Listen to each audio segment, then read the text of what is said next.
Habilidade temática: revoltas no período colonial.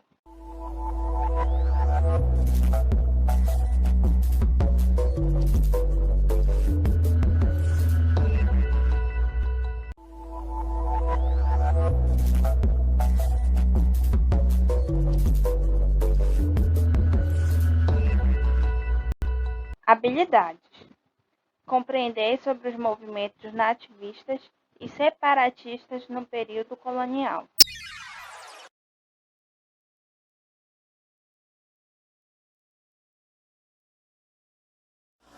Olá pessoal, eu sou a professora Carolina Costa de Estudos Amazônicos.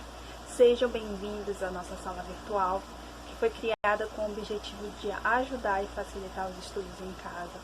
Por isso, qualquer dúvida, vejam e revejam essas videoaulas quantas vezes forem necessárias. Vamos lá para a aula de hoje? Bem-vindos de volta à segunda parte da nossa aula sobre a crise do sistema colonial. Hoje continuaremos vendo sobre as revoltas nativistas e separatistas do Brasil, que tiveram o seu potencial de influência sobre a criação da identidade do Brasil. Vocês podem acompanhar comigo na apostila de vocês na página 4. Deixarei a foto aqui ao lado para vocês.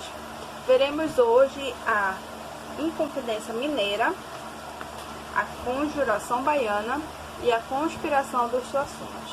Vamos lá para a aula de hoje? Sobre a Inconfidência Mineira, ela foi uma revolta separatista, ou seja, como vocês sabem, ela tinha por objetivo separar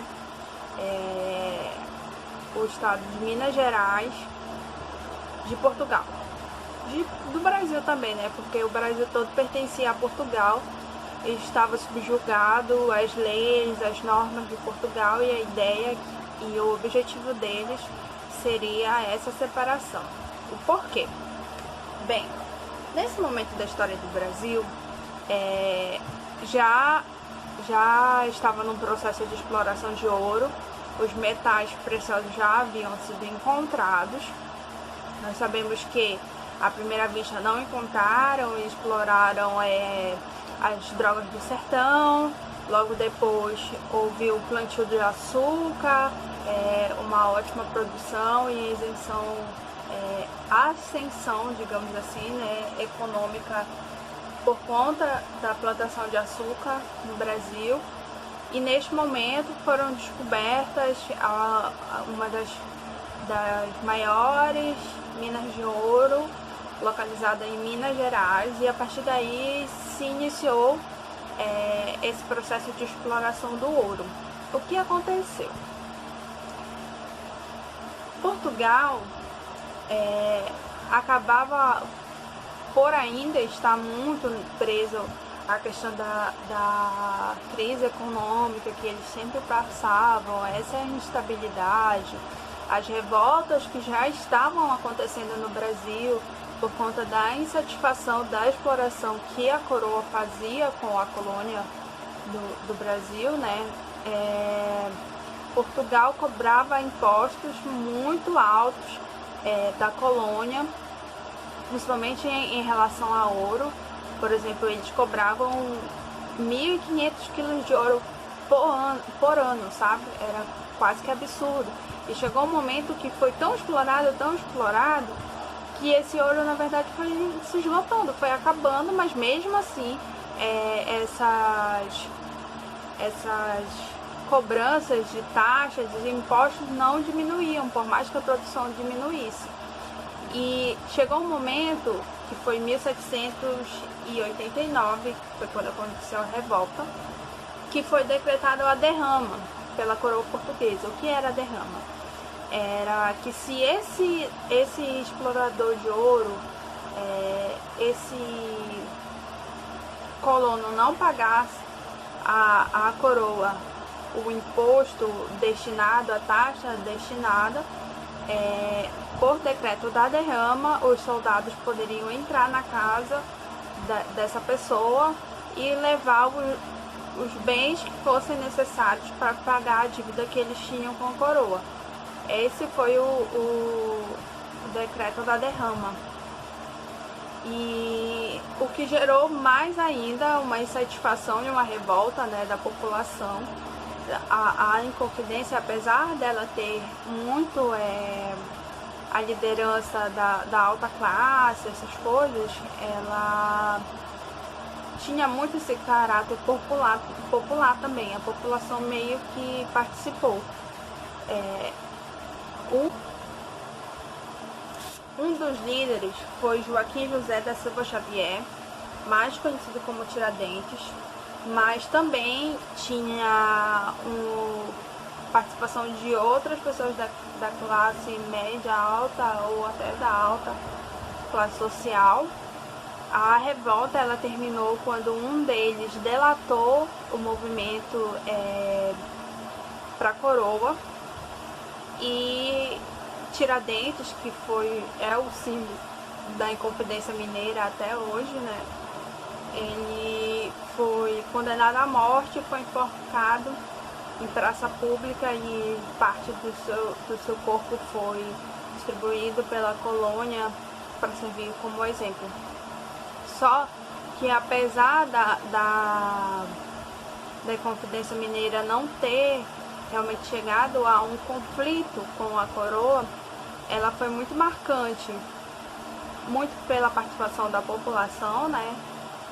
E muito por essa ideia de separação, de querer separar o Estado do Brasil, né? E por ser muito influenciado pela Revolução Francesa e os ensinamentos iluministas.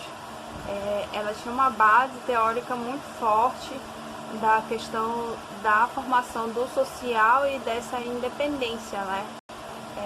E separação e vontade de deixar de ser uma colônia e ser um Estado independente.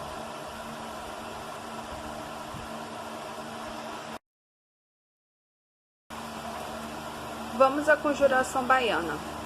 A Conjuração Baiana aconteceu em 1798. Bem, também foi uma revolta muito de caráter popular, mais de caráter popular inclusive. Ela aconteceu pelo fato de que em 1763 mudaram a capital do Brasil, que até então era Salvador, né? E mudaram para o Rio de Janeiro, essa capital. O que aconteceu foi que Salvador, depois dessa mudança, ela ficou meio que esquecida, digamos assim. Todas as explorações que os outros estados, as outras capitais passavam com a coroa portuguesa, Salvador começou a passar também. E por ela estar esquecida, né, muitos dos recursos que ela tinha por ser a capital do Brasil deixaram de vir para Salvador, o que ocasionou uma grande crise econômica e social em Salvador, da população passar fome, de saquear armazéns, de roubar, de ter muitos polos de revolta pela cidade, por conta das dificuldades que a população estava passando, né? Então, a Conjuração Baiana, ela tinha muito esse caráter de revolta popular, também visando essa separação com a coroa, porque era um absurdo as atitudes que a coroa fazia e visava apenas o seu próprio benefício. Não pensava na população do Brasil, que já estava estruturado, né, socialmente, e já tinha um conhecimento político, administrativo, por conta do seu processo de desenvolvimento durante a história. Então, eles já não aceitavam certas coisas que aconteciam. Por isso que a Conjuração ela tem muito essa questão da separação com a coroa também foi muito influenciada pela Revolução Francesa, e assim como aconteceu na Inconfidência Mineira, também ela teve seu fim por processo de delatação, né? Eles estavam fazendo panfletagem em frente a uma igreja, divulgando sobre a revolta, e alguns soldados apreenderam essas pessoas, e na hora do depoimento essas pessoas delataram quem eram os líderes, né, quem estava levando a revolução para frente e qual era a ideia. E assim a coroa mais uma vez conseguiu calar e abafar mais uma das grandes revoltas acontecidas no Brasil. A conspiração dos Suassunas ocorreu em 1801 na cidade de Olinda, em Pernambuco. Os irmãos Suassunas eram os líderes, Francisco de Paula Cavalcante e Luiz Francisco de Paula, cujos disseminaram ideias iluministas relacionadas à emancipação. Uma característica peculiar deste movimento foi o não julgamento dos seus líderes como nas outras revoltas. Outro ponto a ser destacado é a condição dos envolvidos, pois eram donos de engenho que possuíam grande influência política e social.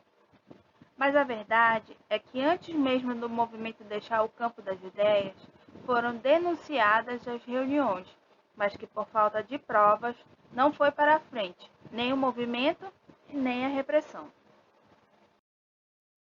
A independência do Brasil somente aconteceu com a volta de Dom João para Portugal. Dom Pedro permaneceu e firmou um acordo com a nova elite no ano de 1822. Mais especificamente, no dia 7 de setembro, foi proclamada a independência do Brasil. Pessoal, chegamos ao fim da segunda parte da nossa aula de hoje, que nós começamos na aula passada, parte 1 da crise do sistema colonial do Brasil. Da mesma forma que eu disponibilizei para vocês um PDF de exercício na primeira parte, estarei disponibilizando também um PDF de exercício dessa segunda parte, das revoltas que nós falamos nessa segunda parte.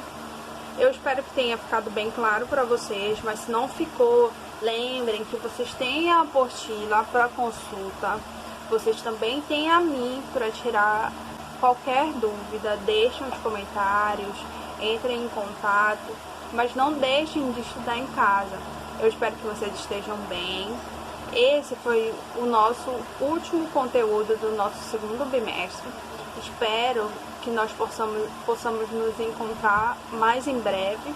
E qualquer coisa, mais uma vez, estou aqui disponível para vocês. Até a próxima. A sua aula continua no próximo vídeo.